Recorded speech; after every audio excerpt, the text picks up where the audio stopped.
I don't want to keep you too long. I know you're standing up for a long time, so be patient. I try to be as concise as possible. I have a problem getting long-winded, so someone just raise their hand and they like to be here too long. So that's my first confession. All right. I do want to leave off with what Ish left off with, and I want to thank you all for coming. So I didn't know a lot about SURJ. I met Ryan, we had a conversation before, and Jessica gave me a little more understanding about what SURJ is. And so I kind of find it shocking. Ish had said he feels comfortable, in this room now with y'all. I came in, and my first initial reaction, I felt uncomfortable. All right? There's some faces in here that look like parole commissioners to me. Real talk. Well, of course, then we get to know each other, and then that breaks down, right? But this is what institutionalization does, right? After a while, that we begin to depict and stigmatize and stereotype, and that's that. Nothing more, right? We categorize. So I like to share, and this is not something I had thought about until I was sitting right here because of SURJ, right? This idea of SURJ. I'd like to share, there's this one little passage from the autobiography of Malcolm X, right? That there was a time where a young white girl comes to him and asks, how can I help your organization, right? And his response was, there's nothing you can do, at first, right?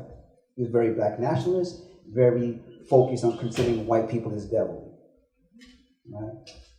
And what's odd, out of all the stories that he told in his journey, right? Out of all the stories, when he started to reflect back in the later chapters, that was the one story that he reflected on that he would regret.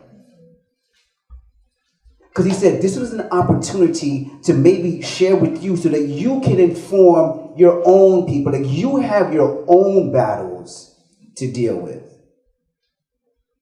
And this is what I see what's happening right here. So now I don't feel as fearful of a bunch of white people, right? I actually feel welcomed. I actually feel like this is the place to have this kind of conversation. I served 32 years in prison. Right? I almost denied parole 11 times. I had an 18-year life sentence.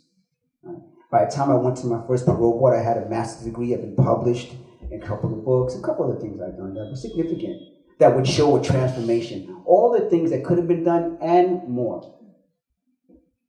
Right? And yet, by the nature of the crime, right? And let's be honest, we're going to be on confession this time. I was convicted of a double murder. So I understood. I wrestled with that myself. But what I found amazing, and Anthony mentioned about this a minute ago, out of all the individuals by crime who have the lowest recidivism rates are individuals who committed murder by crime. And yet, out of all the individuals who are denied at the highest, right, are individuals who committed murder based on their crime. It is an oxymoron. You cannot be highly likely to succeed and less likely to succeed based on the same factor at the same time. It is impossible. And this is the rhetoric that was given to us to maneuver our lives at that point on for the next 2 years. And the answers that the correctional staff would tell us, counselors would say, you're doing the right thing, just don't stop doing what you're doing. You have people grasping for air. And they say, you're doing the right thing, but you're denying me air. Well, how am I doing the right thing? And so I bring this up not to necessarily, relive it, but to share with the fact that this type of treatment creates a huge frustration at first. And then it turned out in many ways to be because of Great Depression. So by the time individuals end up being released at 5 parole boards later, 30 years later, we're talking about physical ailments. Stuff that doesn't even appear upon their release, but no sooner they are in the community, they may need to start attending to the doctor. Right? So when we start talking about where our funds can go to, we're talking about helping individuals have to still undo with that packaging that they had to struggle with that's actually showing up in their body now. Right? Because the Parole Prep Project focuses primarily on individuals who committed life sentences, or not who have life sentences, and who have been denied parole. Right? A friend of mine just came home 2 weeks ago. He served 38 years. And I would say to my friends, like, I work at Exodus Transitional Community, right? I help with the re-entry world. And I would say I did 32 years, and everybody's like amazed. And I'm the middle of the pile. Like, I have friends that serve 40 years in prison plus.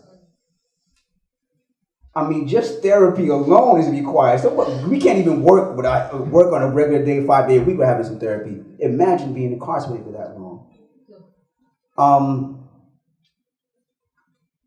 But there's another aspect of it in terms of what we're doing here. I believe, and I feel that it's important to share. Like, we're here to build community, right? And as much as you have a responsibility to build community within your own community, I've experienced having to have support from the Parole Prep Project, and I've experienced individuals who are my peers inside being excited for finally having someone to support them, having someone to just to hear them, to hear us. And it developed a whole new sense of relationship with each other. So what I'm saying is, people came to support us in our process as individuals, but in the process of doing so, we created a better community within ourselves. That exchange relates to how we're released. Because now we feel we're connected to something. We're no longer going through the process isolated. Because that's probably one of the biggest damages that can occur during this process. You're feeling alone. Like, one of the greatest walls that exist in the incarceration is not the walls that stops people from running out. It's a very invisible wall. It's the wall of stigmatization. It's the wall of denial. It's the wall of, as Ishabod spoke of yesterday, we only saw two colors, blue and green. It's that wall. And that wall still exists even upon when we're released. Many of you, I'm sure, have read Michelle Alexander's. So I'm not talking about anything that you don't know already.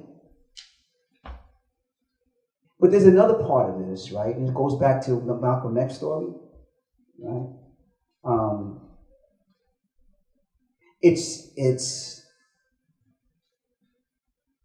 It's more than just developing community for me and my experience and my peers' experience, but it's also a challenge to develop community within yourselves.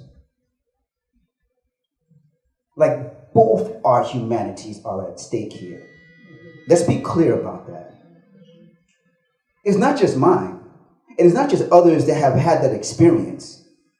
I didn't come here to ask for sympathy and I struggle with, had to struggle with my own demons, right? And work through that.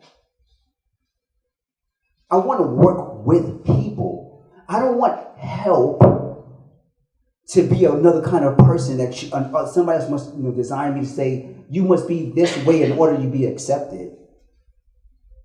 I want to work with people.